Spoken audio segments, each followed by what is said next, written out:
This conference will now be recorded. Yes.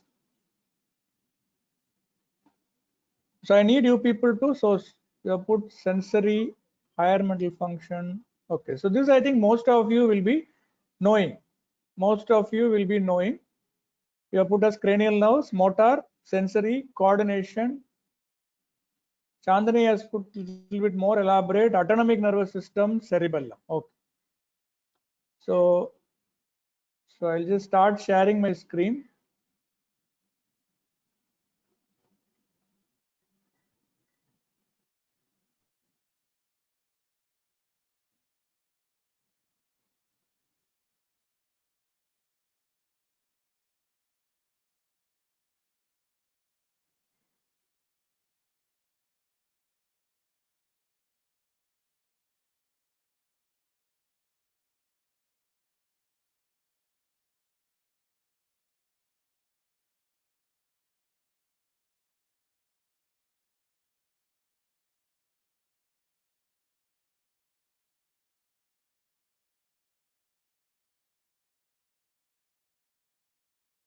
Is the screen visible now?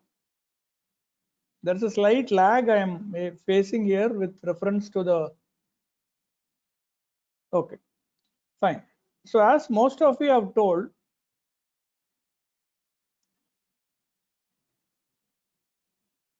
so this is what the conventional teaching divided us. So basically the questions will be on assessing the cranial nerves, on assessing the motor system and coordination. But coordination is primarily cerebellum, but also some ascending pathways. So I am putting it as together as coordination, motor system along with coordination. Then comes the sensory system. Then comes the assessment of autonomic functions. Then you have other features like symptoms suggestive of raised intracranial pressure, inflammation of the meninges, inflammation of the brain, what we call as encephalitis, bleed inside the brain, seizure, and other things. Okay, so this is the broad outline. So now we will take one by one. Okay, now since the question is there in the cranial nerves, we'll start from the cranial nerves. I'll just touch on the questions alone because questioning about these pathologies are very important. And CNS, you need to do a focused clinical examination based on what you get in history. It may be very difficult to do a complete central nervous system examination in outpatient setting. So you need to have a very focused way of asking. So can one of you tell me the questions you will ask for cranial nerves?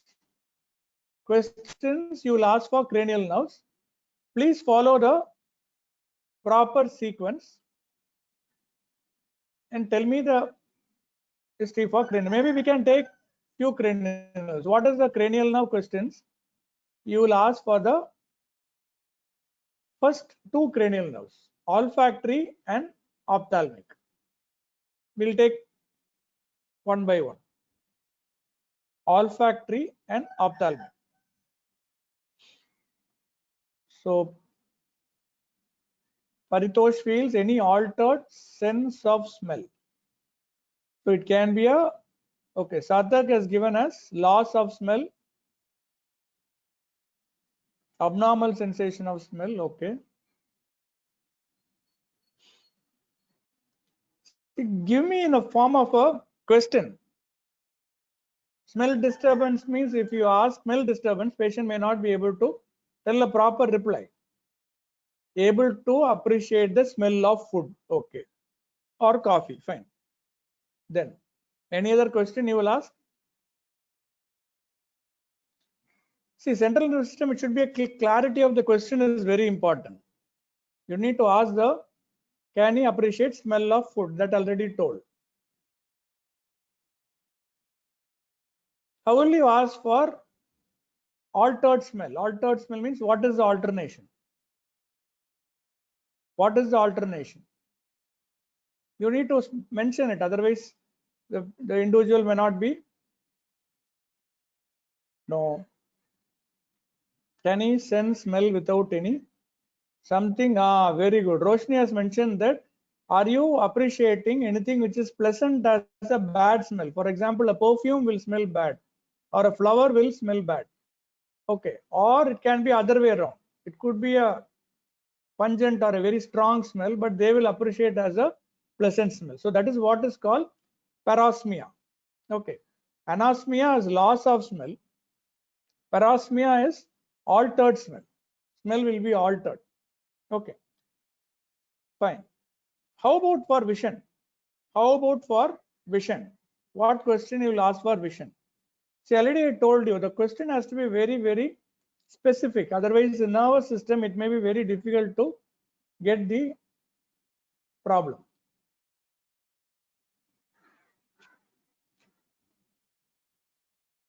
Blurring of vision. Some have put double vision.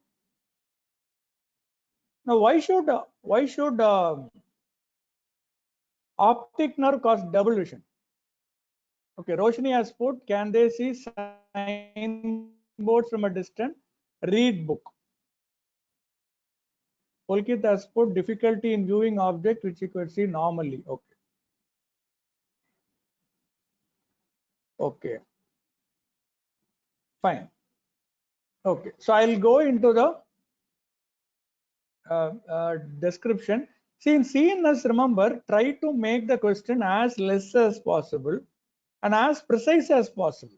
Okay, so that you are reasonably satisfied that the particular function is normal. So I'll go to the questions now. So these are the two things. So first thing what you have to ask is that, is there any loss of smell? Is the smell lost? Okay, so that is one thing you have to ask. Or is there any altered smell? Here you can give an example. Is any pleasant smell appreciated as a bad smell, or any bad smell is appreciated as a pleasant smell? Remember, when there is a loss of smell, they may also complain that there is a lack of taste. Okay, so this is something which goes along with the combined perception of smell and taste. So when the smell is not there, they may not appreciate the taste also to some extent. In second cranial nerve, you have to ask precisely two questions. How is the distant vision? So distant vision, as one of you have told, it can be appreciating the signboards. Okay. Or appreciating anything which is beyond 2 feet distance. It fits into distant vision. So able to see distant numbers, or in a patient who is hospitalized, able to see a individual who is sitting in the opposite, or the fan which is running, all are distant vision. Now real near vision is little tricky. The correct question for near vision is ability to read. Okay, but ability to read may not be applicable to people who are not able to read, like illiterates. So for them, you can ask whether they are able to see the design of the dress, because dress is closer than about 30 to 40 centimeters. So you can ask whether they are able to appreciate not the color, but the design of the dress. Okay, that is for near vision. And ability to appreciate colors. There is a problem there, because people who have red-green blindness are not actually blind to colors. They tell it in the opposite way. They perceive light orange as green, or light green as orange or red. So that is how they manifest. They don't tell that they are not able to appreciate colors, but usually they may tell, or the relative will tell, that they are not perceiving the colors properly. They are telling it in a different way. They may have conflict between each other when they appreciate the colors. So the first two cranial nerves, the question you have to ask is that, is there any loss of smell? Please write down the question so that you revise it later point of time. Is there any loss of smell? Is there any alternation in the smell? How is the distant vision? Are you able to visualize objects which are at a distance? Are you able to read? Are you able to appreciate designs of the dress? Are you able to appreciate red and green correctly? Okay, so this is for the first cranial nerve and second cranial nerve. Shruti has asked, defective color vision. Are you able to discern colors of the traffic signal? Yeah, you can ask traffic signal, but it's not applicable to all, isn't it? After they develop a problem, they may immediately come to consultation. So that question can be asked, but CNS, remember, it should be applicable for a given patient. You can ask it to an individual who has driven across a traffic signal after the illness has started. So you need to think what they would have experienced in day-to-day life, and accordingly you have to ask the question. Okay, is the question for first cranial nerve and second cranial nerve clear? Is the question for first cranial nerve and second cranial nerve clear? Okay. Now what is the question you will ask for the 3, 4, 6 cranial nerve? What is the question you will ask for 3, 4, 6 cranial nerve? So for first 2 cranial nerves, we have fixed around 5 questions. That's all. 3, 4, 6 cranial nerve, what are the questions you can ask? Okay, Haridev mentioned it is double vision. Very good. Anything else other than double vision? Can they follow moving objects with their eyes? This may be a little difficult. Nobody will fix their head and see. No. Very good. Drooping of the eyelids. Okay, drooping of the eyelids and double vision. Okay, what is the question you will ask for the 5th cranial nerve? What question you will ask for the 5th cranial nerve?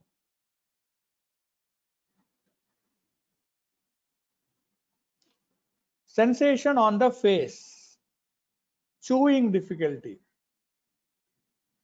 Anything else? Temperature of the water while bathing. Okay. So this is what is given there. So I'll discuss it. I think mostly you have told the answer. For 3, 4, 6, only 2 questions you have to ask. Drooping of eyelid is ptosis. Okay. So is there any drooping of the eyelid, or they are not able to open the eyelid? That is what is drooping of the eyelid. Or is there any double vision? No need to ask if they are able to move their eyes and all. They may not be able to appreciate that. So 2 questions for 3, 4, 6 cranial nerve. Okay. See why we are clubbing the 3, 4, 6. And for the 5th, sensation over the face. It can be touch, it can be temperature in the form of water which is falling on the face, and difficulty in chewing. Okay, chewing is for function of which muscle?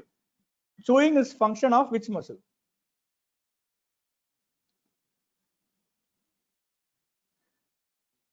So masseter, very good. So Pulkit has asked one question. Pulkit has asked one question. 1 second. So he's asked in 3, 4, 6 history. See, nystagmus cannot be obtained by history. It's very difficult, very rare for patient to appreciate presence of nystagmus. Okay.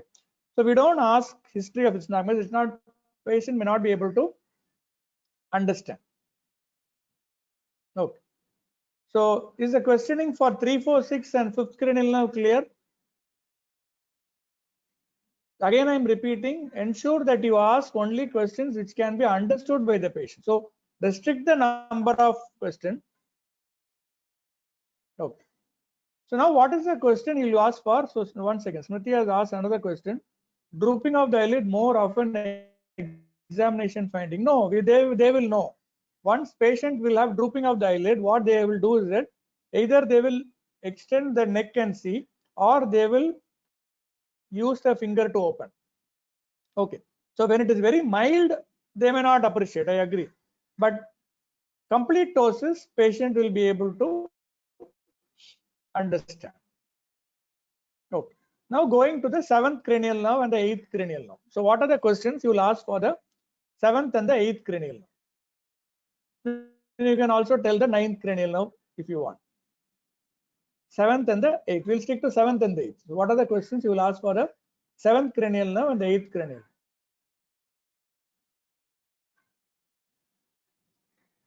Smriti has asked, won't facial palsy have the same effect? Now, facial palsy will have difficulty in closing the eyes. They will have difficulty in closing the eyes.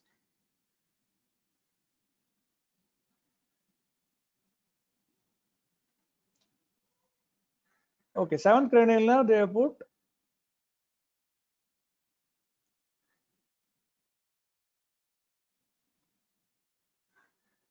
ability to close the eyelids, drooling of saliva, deviation of the mouth, wrinkling of forehead. Okay. How about the 8th cranial nerve? 8th cranial nerve. 8th cranial. Have you seen a patient with 7th nerve involvement in your 6th semester or 4th, 5th semester? No. So deafness, tinnitus, and vertigo. Okay. So I will go into the questions. You can finish the 9 and 10 also. We'll finish the 9 and 10 also. Then I'll go into the discussion. 9 and 10 also.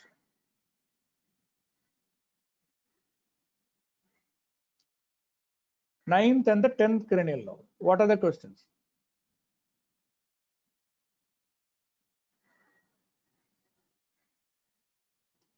So difficulty in swallowing, one has put gag reflex. Okay, cannot be a question. Hoarseness of voice, very good. Nasal regurgitation.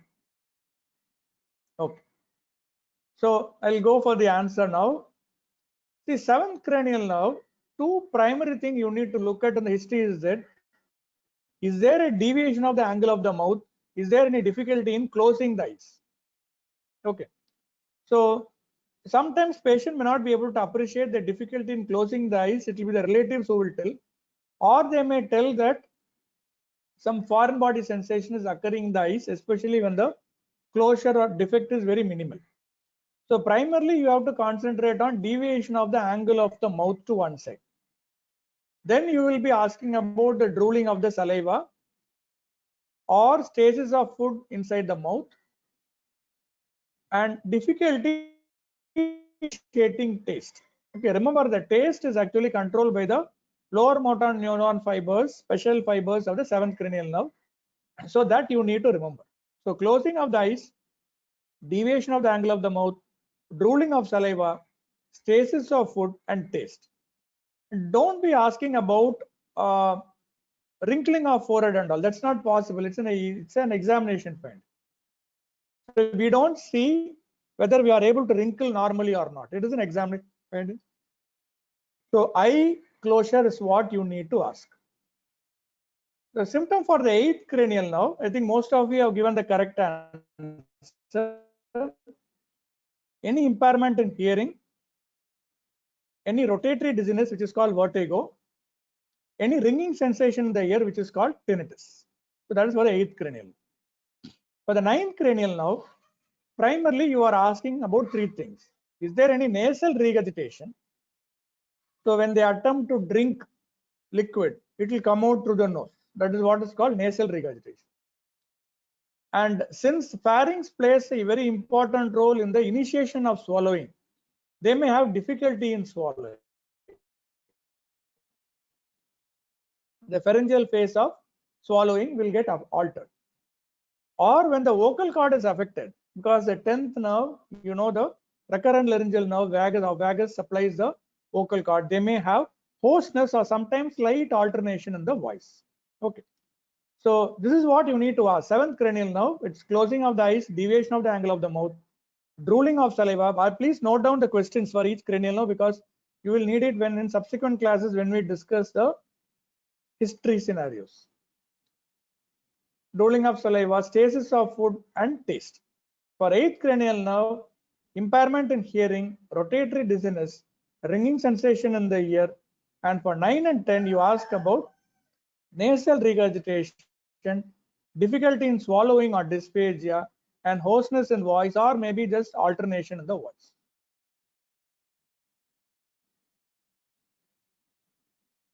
Okay, so one thing you have raised is that No, nasal tongue also you can ask, but again, see, any change in the voice, I think you will be able to put it inside.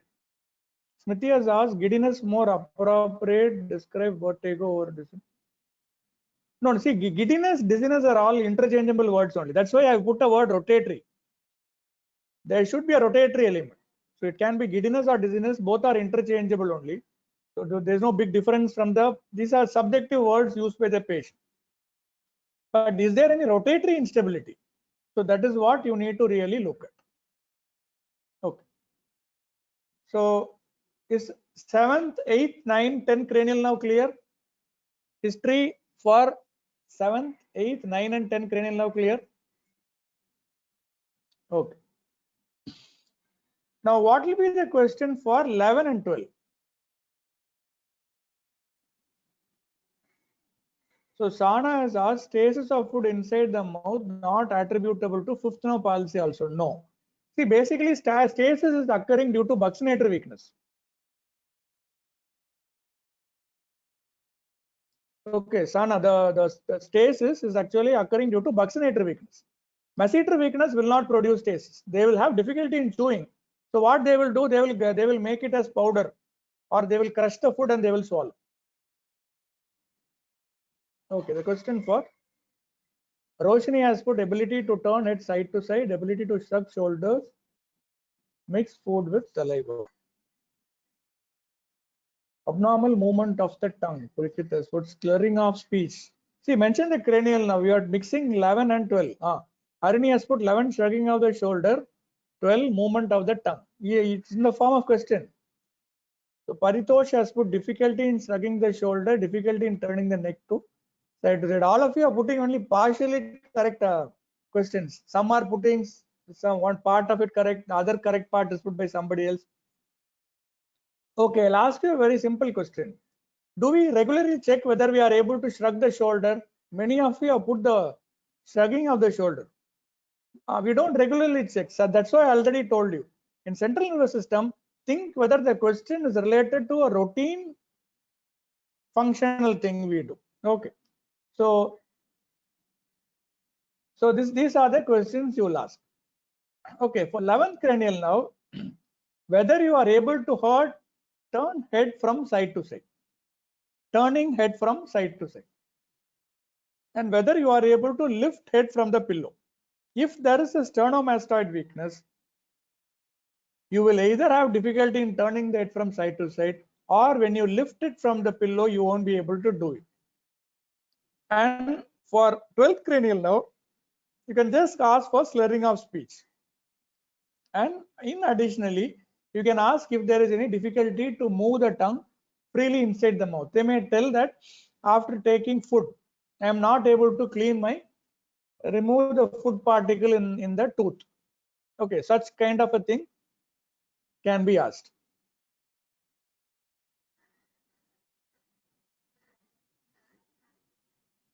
So Smriti has told reach for objects above the head. No, that's not the question. That is for a different thing. It is for abduction. Abduction of the shoulder is that question. Reaching for objects above the head is for abduction. It is done by deltoid. It is for proximal muscle. Rashika's question is, should we ask about mixing of food inside mouth for 12?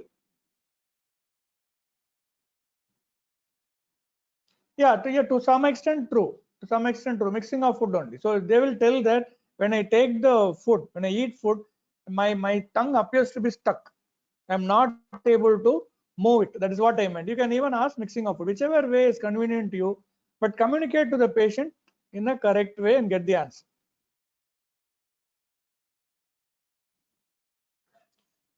Yes, slurring of speech is not specific for 12th cranial.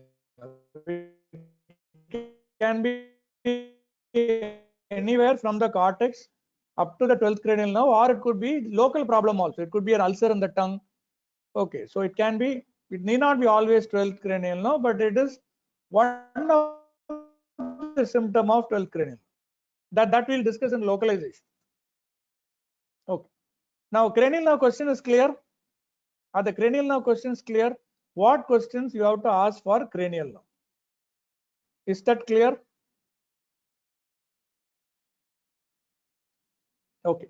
See, remember, these are the bare minimum questions you have to ask, and try to ask these questions. Whatever questions I've told you today, please ask family members who are there at your home. You just ask them. They may be normal, but check with them whether you are questioning, they are able to understand. Because in nervous system, the number of questions you ask is very high. Okay. And when one particular problem is there, you may ask more sub questions. So since the number of questions is more, the clarity has to be there. And it's more related to the function of an individual on a daily basis. So try asking these questions of cranial nerves to one of your family members, and ask them whether they understood the question properly. Their answer will be normal, I agree. But just to check whether your questioning skill is correct, whether they are able to understand your questions. Okay. Now, what are the questions you will ask for motor? For motor system, what are the questions you will ask? Motor system, give me a complete list of questions you will ask.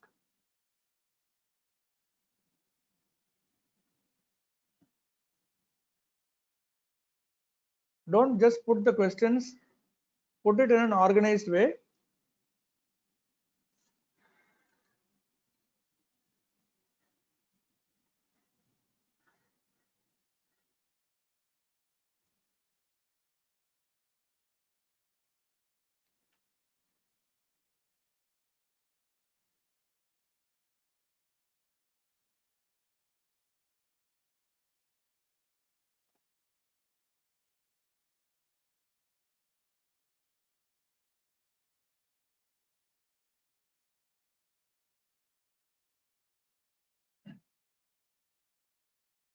Haridev, we put the full list.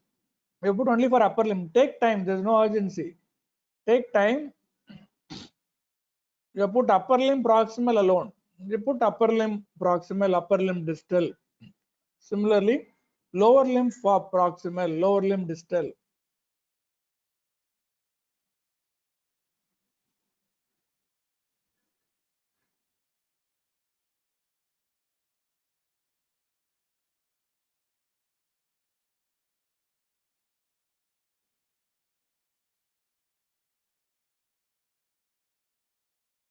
Again, I am not getting the answer in the format which I had requested.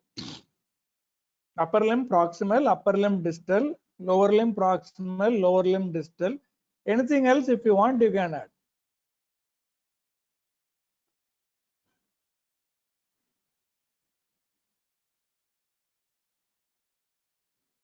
Shruti has mentioned difficulty in walking, difficulty in getting up stairs. Okay.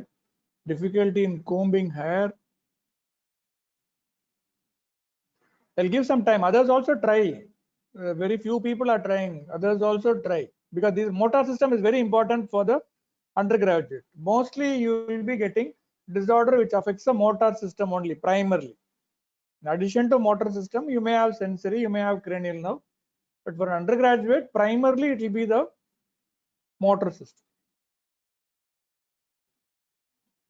So Harini has given a elaborate list: upper limb combing, lower limb getting up, upper limb distal button the shirt, mixing the food, good, gripping the slippers, good.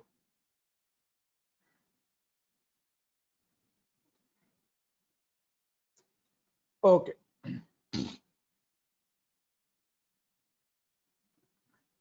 Okay. So I'll go to the answer. So proximal muscles of the upper limb, you ask by asking the patient to ability to lift arm above the shoulder limb, and you think of any activity which is suitable for them. Okay, so it can be picking an object, picking anything and keeping above in a shelf. That is one thing. Or you may ask if they are able to take a mug and pour over their head. If they are not using the shower, if they are using a manual mug for bath, you can ask like that. So you give the option to them. Any functional function they do by lifting the arm above the shoulder. That is what is important. So you ask for the proximal. So combing the hair is also a part of it, but apply your mind always. There are instances where students come and not having any difficulty in combing the hair, when in fact the individual will not be having any hair at all. He may be a bald individual. Again, if the individual is very sick, if the individual is extremely sick, he has come with a weakness of the upper limb, a short duration, straight to the hospital. He would not have attempted to lift the arm to keep anything. In that time, you can just ask him, are you able to lift the arm above the shoulder level? So for him, he would not have kept any objects in the shelf. He would not have even combed the hair because of his illness.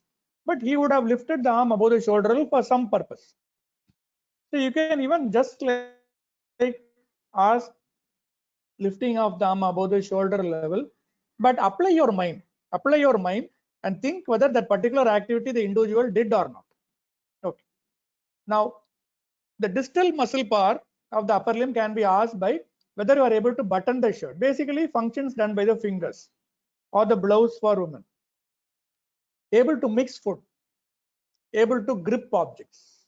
Okay, so you ask anything which is distal, but which is applicable to them. Okay.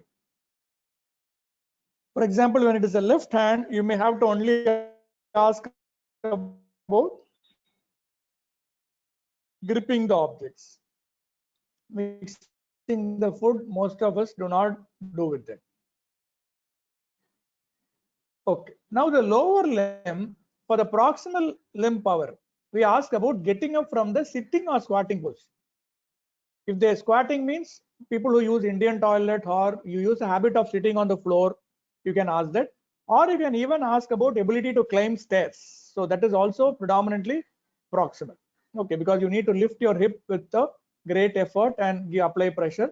So able to get up from the sitting or squatting position, able to climb stairs. So these two things we remember for proximal lower limb. Able to get up from sitting or squatting position, able to climb stairs.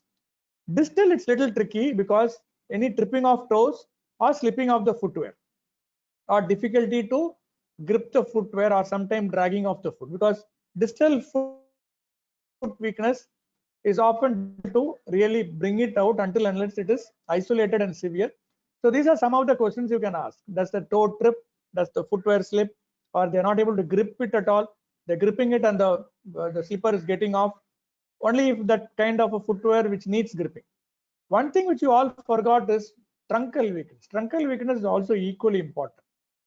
Whether they are having difficulty in turning in the bed from side to side, or they have difficulty in getting up from the supine position once they lie down, if they have difficulty in getting up from the supine position. Please note down the questions. Okay.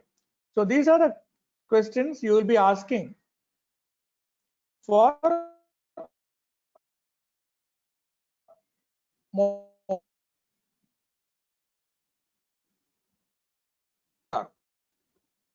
Now, Satyanarayan asked, using mug to bath question enough for both proximal and distal. Yes, it is. It may not be enough for proximal and distal. It definitely tells proximal. Distal, you need to ask for fingers because sometimes the finger will be weak, but they will be able to grip with the some amount of weakness. So you have to ask specific questions for distal also. Satyanarayan, is it clear? Even for combing, the same thing. Distal, you have to concentrate on fingers. Also the hand grip, but though combing and lifting above the shoulder is it's there, but yes, distal you can ask about writing also, gripping the pen, yes, you can ask. See, that's what I told you. Remember the concepts, you can modify it whichever way you want it.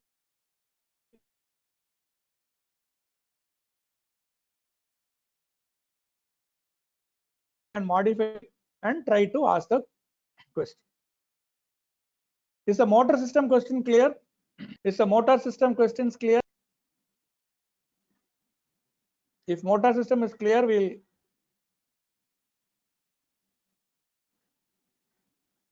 okay. So now we'll go to the sensory. So what are the sensory questions you will ask? Sorry, the coordination. I forgot to ask about the coordination. Smriti has asked, abduct his arm above the level of shoulder. So trapezius does not do abduction. Trapezius does not do abduction. See, the initiation of abduction is supraspinatus. Completion of abduction is deltoid. So trapezius doesn't come into the picture of abduction. Okay. Now for coordination, so since I told I'll discuss coordination along with the motor system, what questions you will ask for coordination? If I want to know that so Roshni has put hand-mouth coordination while eating. Okay. Any other answer? Anything else? Gait. Okay. Okay. Anyway, I'll give the answer for that.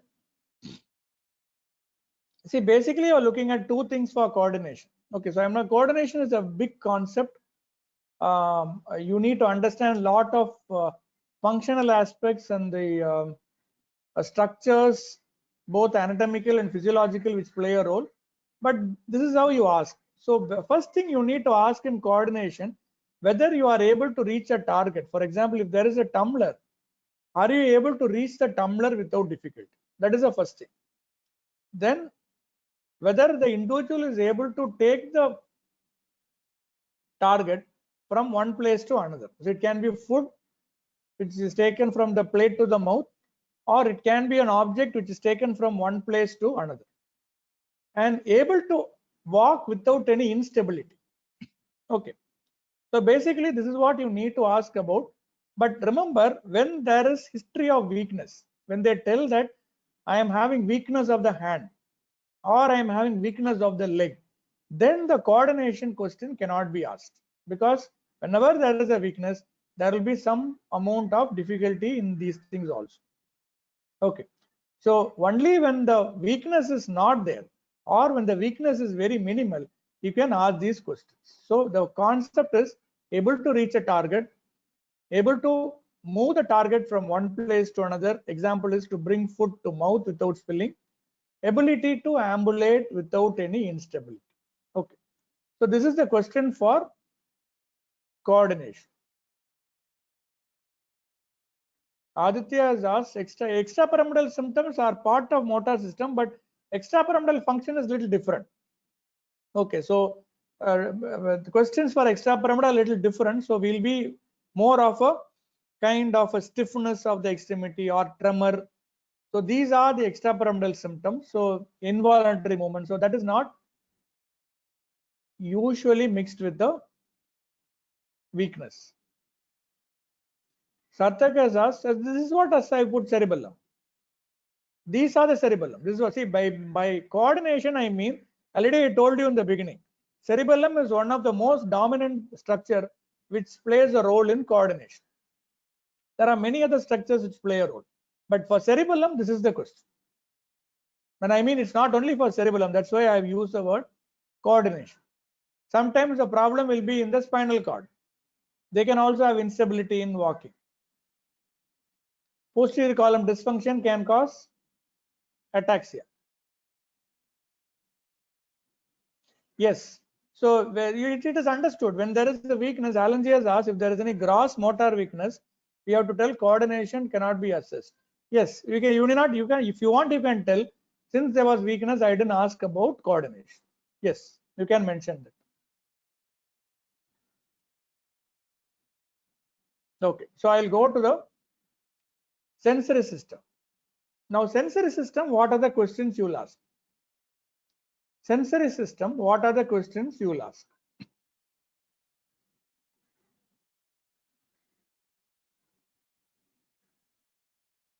You take your time and don't be in a hurry. It's the learning is for you only. So take your time and put what questions you will ask for sensory system.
Okay, fine. I've got a reasonable answers for this. So let me just ask you few questions. See, divide the sensory modality into three groups. Okay. The first group is the modality which depends on external stimulus. First modality depends on external stimulus. The second group of modalities depend on internal perception. You perceive what is there within your body. That is called internal perception. The third one is the cortical sensory modality. Okay. Can you tell examples of sensory modalities which depend on external stimulus? You need a stimulus to experience that. You need a stimulus to experience that. It's an external thing. Very good. Touch, pain, temperature. Okay. Touch, pain, and temperature are three things which are vibration. Though you need an external, it's basically an internal perception. Okay. Fine. So pain, touch, temperature, vibration is not actually external, it is internal, because though you keep something from outside, this produces a change in the structure. Okay, so that perceives it. So basically we categorize vibration as an internal kind of a thing. Now tell me, what are the things which are internal perception? We perceive internally: proprioception, vibration. One more very important thing. Okay, I'll give you an example. I'll give you another example. If I may, if I cover your eyes with a cloth and I take you, let's see, I take you from the classroom of Ramchandra G block. There I take you to your hostel. So you walk through the floor, then you walk through the road, you walk through the lawn. Will you be able to identify that without seeing? Can you tell that I am walking on a floor, I am walking on a road, I am walking on a lawn? Will you be able to tell that? What is that function? Which function tells you that? Which modality is that? You are able to appreciate the firmness of the floor. It's not stereognosis. Many of you put stereognosis. Pressure. Kapil Dev has given the answer. Pressure. Okay, it is pressure. Okay. Okay. So internal things are pressure, joint position sense, and vibration sense. Okay. Third one is cortical sensation. That is 2-point discrimination, tactile localization, stereognosis, graphesthesia. That cannot be asked by question. It's an examination find. Okay. So this is what I put here is the first one. Which technically it is called as exteroceptive sensation, but these are modalities which need external stimuli. Basically it is touch, pain, and temperature. Remember, pain and temperature are carried by the same tract, and pain is not something we often experience on a 24-hour recall. If you ask me, did you experience pain in your hand the last 24 hours, I may tell no. But if you ask in the last 24 hours, did you appreciate temperature at a point of time, the answer will be invariably yes. So if temperature is preserved, you can assume pain is also preserved. Okay, the simple thing you can ask is, are you able to feel the sensation of the cloth? And are you able to appreciate the coldness or the warmness of the water while you are bathing? So that two questions is enough to appreciate pain, touch and temperature, and we assume that the pain is preserved. Internally, I told you, we are going to assess pressure. So you will ask about the firmness of the floor while walking. Patient may tell that when I walk on the floor, it looks like a cotton wool sensation. Or they may tell that it looks like I am walking on a sand. I'm walking on the road, but I am feeling that I am walking on a sand. Okay. So this is the question for pressure. Now the question for joint position sense is actually instability when moving in the dark, because when you move in the dark, you are dependent on your joint position. The classical description will be when you wake up in the night and when you move to put the switch in the wall, on the wall, you are dependent on posterior column. and when you wash the face, suddenly you bend forward, close the eyes, your position is actually dependent on your joint positions. Okay. So for pressure, you ask about the firmness of the floor while walking, or if there are any quaternal sensation when you are walking. For proprioception, you ask about instability while moving in the dark and instability when washing the face. Okay, vibration sense, no need to ask anything because the pathway of vibration is more or less same as that of the proprioception.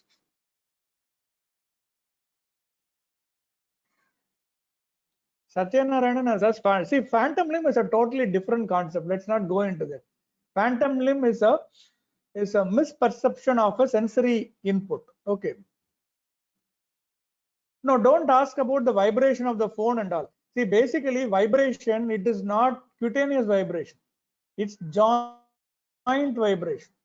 Even when you examine for vibration, we keep on the joints. Okay, don't ask about the vibration of the phone and all. Basically, what you're perceiving is the pressure. The fluctuating pressure you get in the chest or the hand is what you feel. Okay. Is the questioning for sensory system clear? Is the questioning for sensory system clear? The cortical sensory I told cannot be asked. So you ask one question for touch. You ask one question for temperature, one question for pressure, and two questions for proprioception. So these are the questions you will ask for the sensory modality. Okay. Now going into autonomic nervous system. So autonomic nervous system. So what are the questions you will ask? Autonomic nervous system. What are the questions you will ask? You can start off telling questioning for bladder. How will you ask? What will you ask to know if the bladder function is normal? What will you ask to know if the bladder function is normal?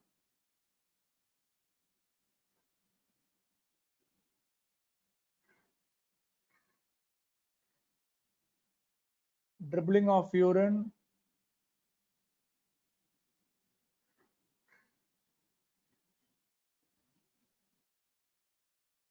Okay, so anyway, autonomic system little difficult, so I'll go into the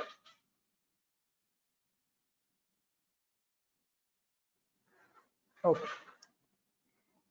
Fine. So autonomic nervous system, basically you are asking about two things: function of the bowel, function of the bladder, and function of the postural reflexes and the autonomic reflexes. These are things we are actually asked about. So you ask about postural dizziness. So when they change the dizziness,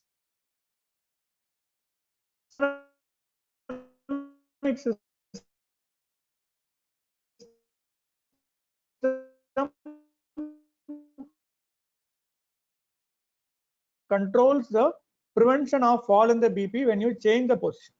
So when autonomic dysfunction occurs, you may have in some place impaired sweating.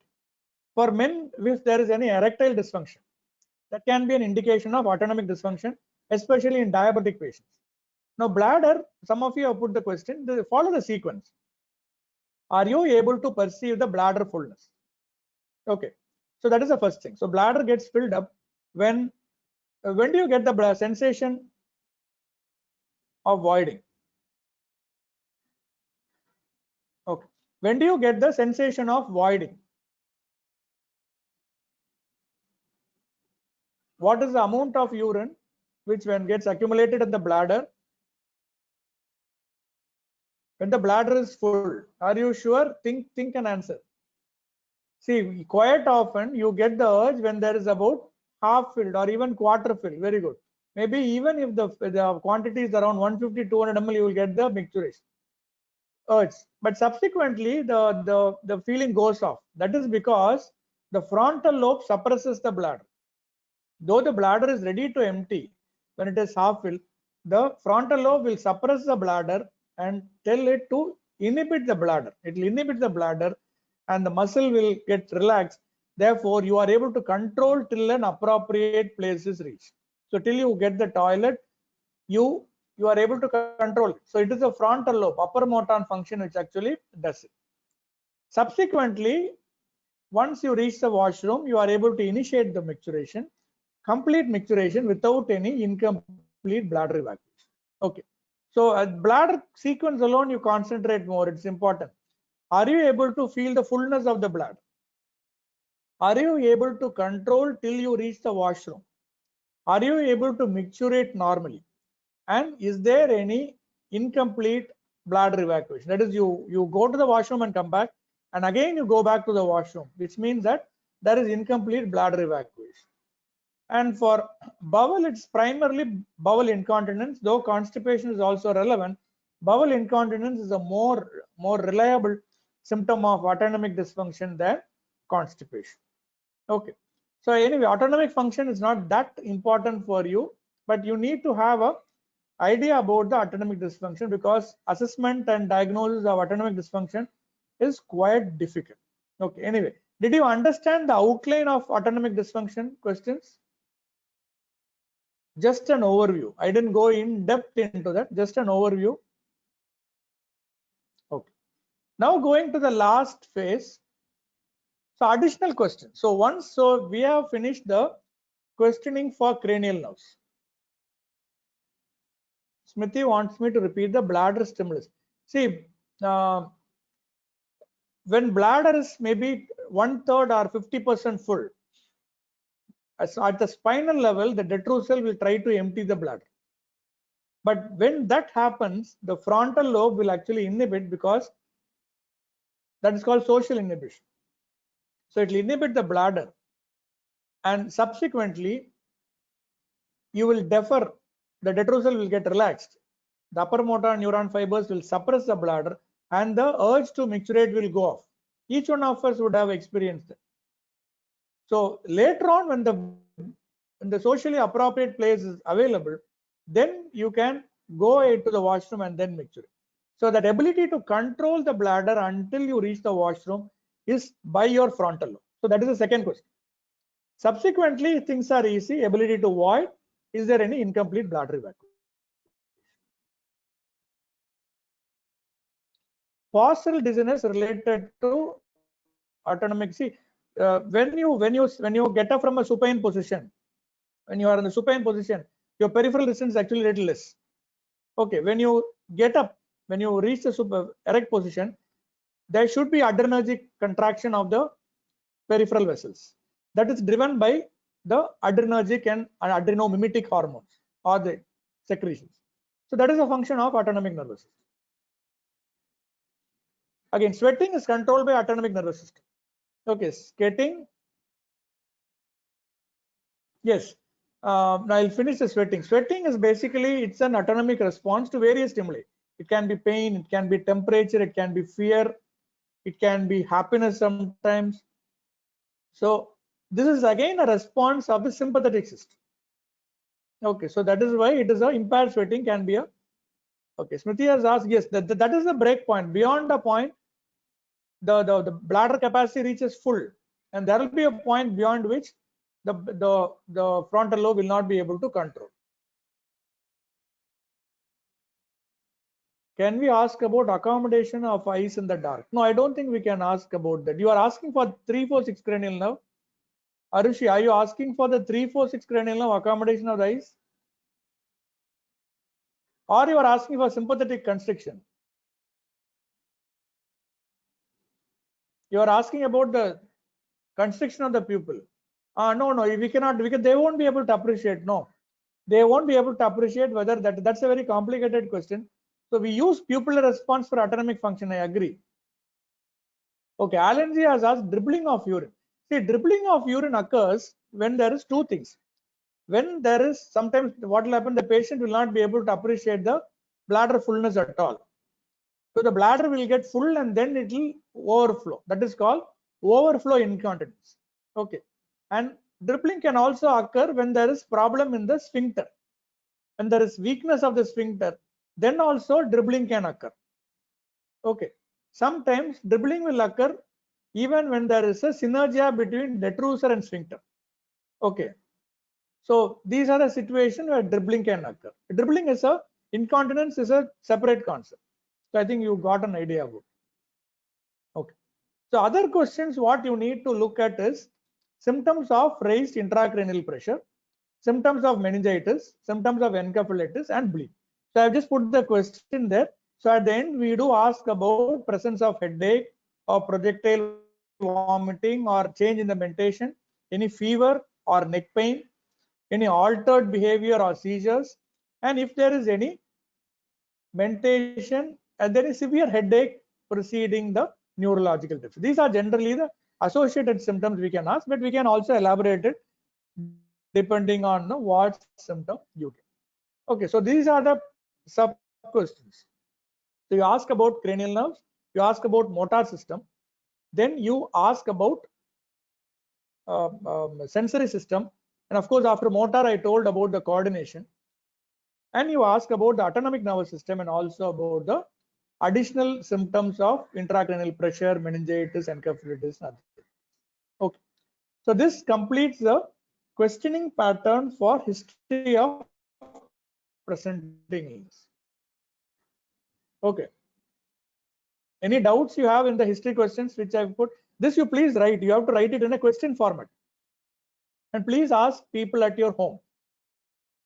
Okay, so that you get trained to asking the question. No, higher mental function is not required. Sarthak has asked, higher mental function is not required. It's purely assessed. Higher mental function can be assessed with the help of relative, but at your level, forget about the higher mental function. It is an examination fact. UG level, don't bother about higher mental function in history.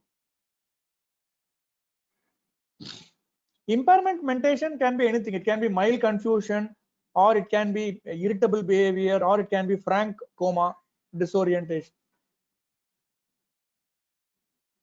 Memory can be assessed. No need to ask questions because it's part of higher mental function assessment. No need for extrapyramidal symptoms. Basically, it's tremor and it comes under involuntary movement. I think we can skip it as of now. Okay, Pulkit wants me to repeat the sensory function question. See, sensory, I told you there are three broad categories. First is exteroceptive sensation, that is touch, pain, temperature. In that, I'm leaving out pain. I'm taking only touch and temperature because if temperature is preserved, pain is sorry. If temperature is preserved, pain is preserved. So I ask if they are able to appreciate the sensation of the cloths they are wearing. So that gives you idea about touch. Whether they are able to appreciate the temperature of the water they are bathing, that gives you an idea about the temperature. So touch, temperature is over. When temperature is preserved, assume pain is also preserved. Then coming to the internal perception, pressure. So when they walk, are they able to appreciate the firmness of the floor when they are walking, or are they feeling cotton wool sensation when they are walking? So that is for pressure. For joint position sense, whether they are having any instability in the dark, or if they have instability when washing the face. Okay, no need to ask about vibration sense. Cortical sensation need not be asked because that is an examination finding. Cortical sensations are tactile localization, tactile discrimination, all these things, stereognosis, graphesthesia, that need not be questioned.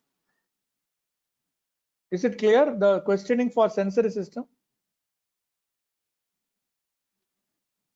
No, Sarthak, you need not ask any additional question. You just follow these 4 questions for bladder, it's enough. Usually we won't expect you to discuss bladder dysfunction. Discussing bladder dysfunction is complicated, so we won't expect it at undergraduate level. I'll just go through if I missed any questions. Motor system, do we ask regarding? Yes, muscle fasciculation is part of motor system, but at undergraduate level, we don't insist.